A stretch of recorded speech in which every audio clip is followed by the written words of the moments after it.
Hola, Dumelang, how are you all doing? It's been a minute, so do let us know in the chat so that we welcome you to the 34th episode of the IAB Insight series. I am your host, Tsegofatso Khehle, Creative Director at VMLY&R and IABY Council member.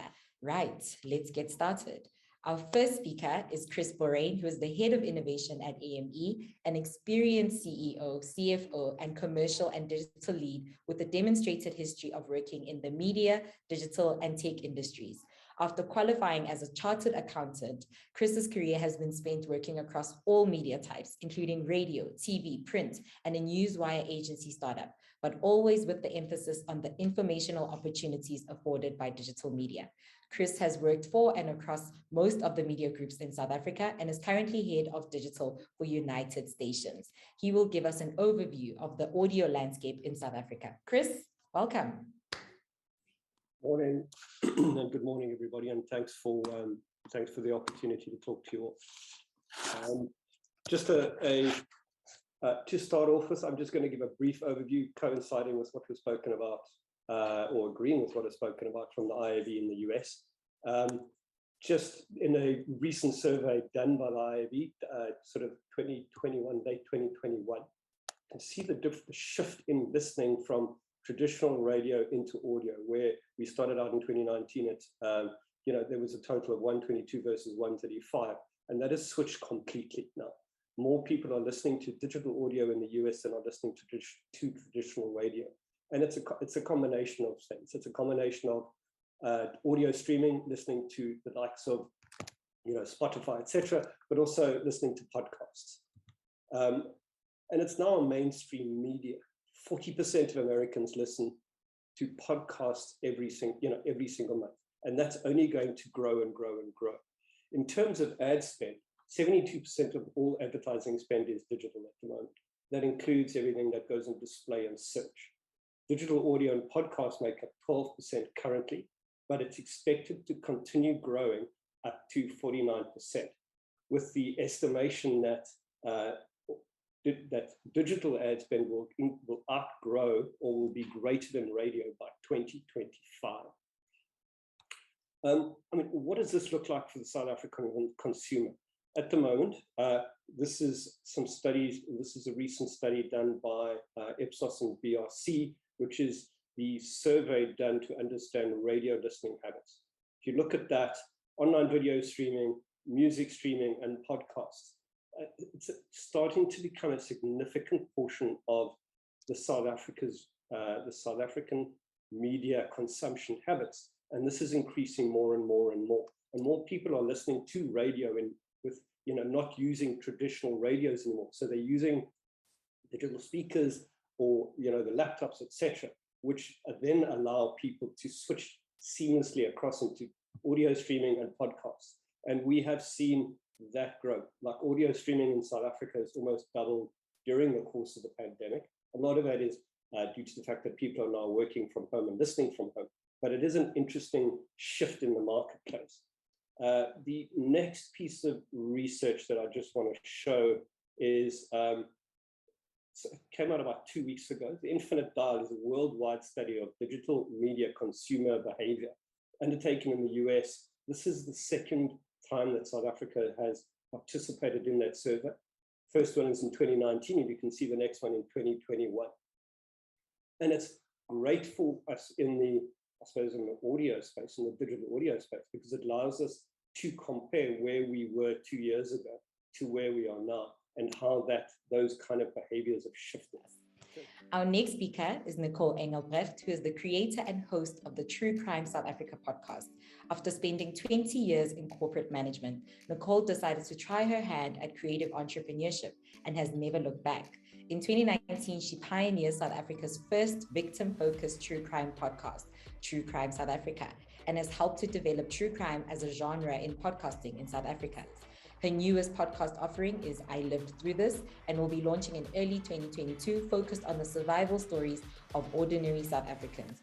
Nicole will talk about her journey to being the top 5 most popular podcasters in South Africa, and how brands and advertisers can leverage off of these mediums in their digital strategies. Nicole, how are you? I am doing so well, thank you. How are you doing this morning? I'm fabulous, thanks. Excellent. Thank you. I'm going to take it away. Good morning, everyone, and thank you so much to the IAB for including me today. In 2019, I left my corporate management job after 20 years to start a creative entrepreneurship. As part of that, I started South Africa's first victim-focused true crime podcast, True Crime South Africa. Considering I had a grand total of 0 experience in anything even vaguely related to podcasting, the podcast was really going to be the smallest part of what I planned to do, a hobby, really. But the universe and South African true crime junkies had different plans. Today, 3 years later, TCSA is the most successful true crime podcast in the country. It's been a wild ride, and here's what I've learned. Podcast advertising is hugely powerful. In-episode sponsorship reads, if they remain fixed, are evergreen. If you sponsor a podcast episode, even if someone listens to that episode in 4 years' time, they'll still hear your brand's name. Depending on your brand's niche, podcasts guarantee you the ability to reach your almost exact target audience. Own an art gallery, advertise on an art podcast. You have a 100% hit rate to your desired customer profile. Very few advertising mediums offer that. But perhaps most importantly, your product doesn't need to match the podcasts. Align yourself with a podcaster whose mission and values overall match your brand's, and you've cemented your image in the listener's mind. If you can match up your brand story with the podcast story, you've created a connection. Next up, we have Muzi Mkhizebu, who is popularly known as McG, host of Podcast and Chill. He is a famous radio DJ and house music producer from South Africa, and he came into the limelight in 2000 when he hosted a youth program on ETV by the name of Crazy. Woo, a throwback.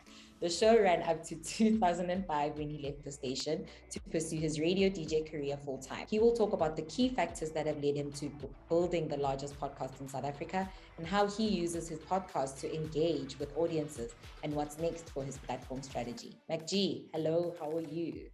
I'm good on you, Tsekhofadza. Thank you so much for having me. No problem. Take it away.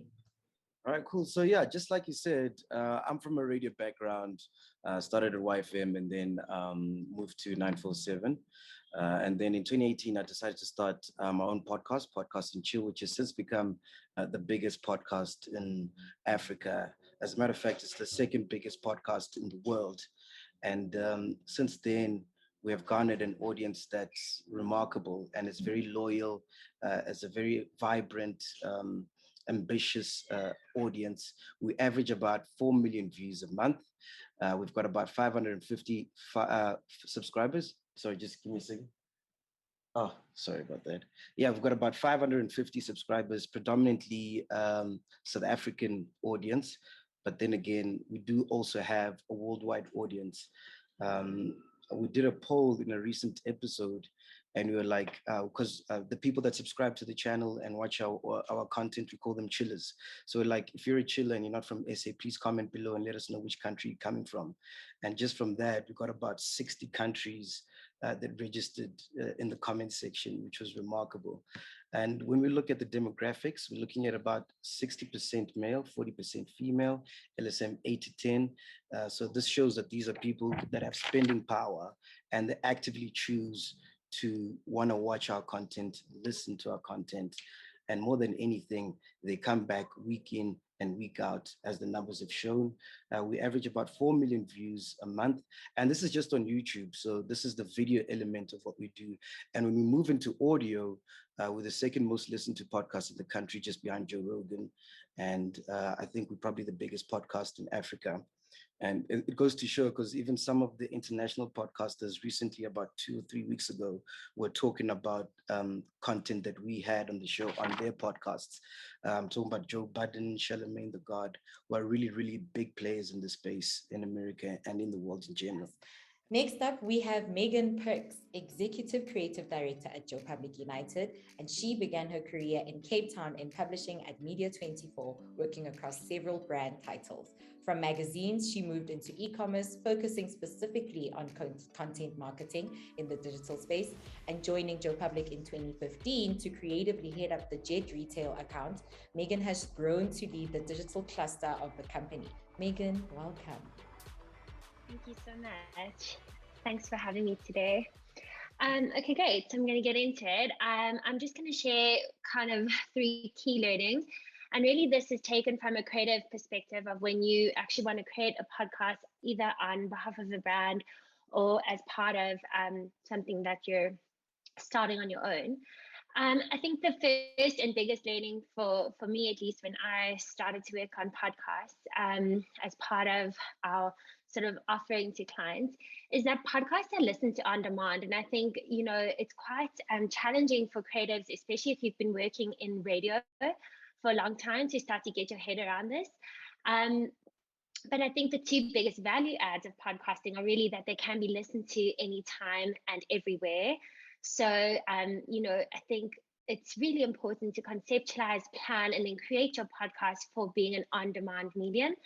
So really what that means is that people are going to be able to download it and listen to it whenever they want to. They're not necessarily going to be watching it live. I mean, obviously that can happen if you're creating more of a radio style structure, but most branded or educational storytelling podcasts, people are going to listen to when and where they want to. The second value add is that podcasts don't compete for time with other activities. So it's important to remember that people are probably going to be listening to your podcast while they're doing something else. So they're not listening to it instead of doing something else. So it could be commuting, exercising, or cooking, but it's important to think about how your storytelling shows up if somebody were to be listening to it while doing something else. I'm going to play a quick case study here just to show you guys some examples. And this is an example from Dunlop Tires. They created a really fantastic podcast for kids.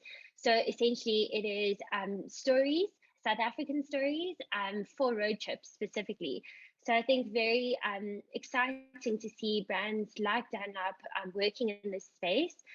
And they did a season 1 and launched a bunch of stories last year, and they're going to be continuing over the next year. Thanks so much. And that's it from us. Thank you to all of our speakers for giving of their time and insights as we delved into the world of podcasts. To all of you joining us from home or the office or the car, we know sometimes you're listening to us like we are a podcast. Appreciate you coming through. See you all next time. Have a beautiful rest of your week.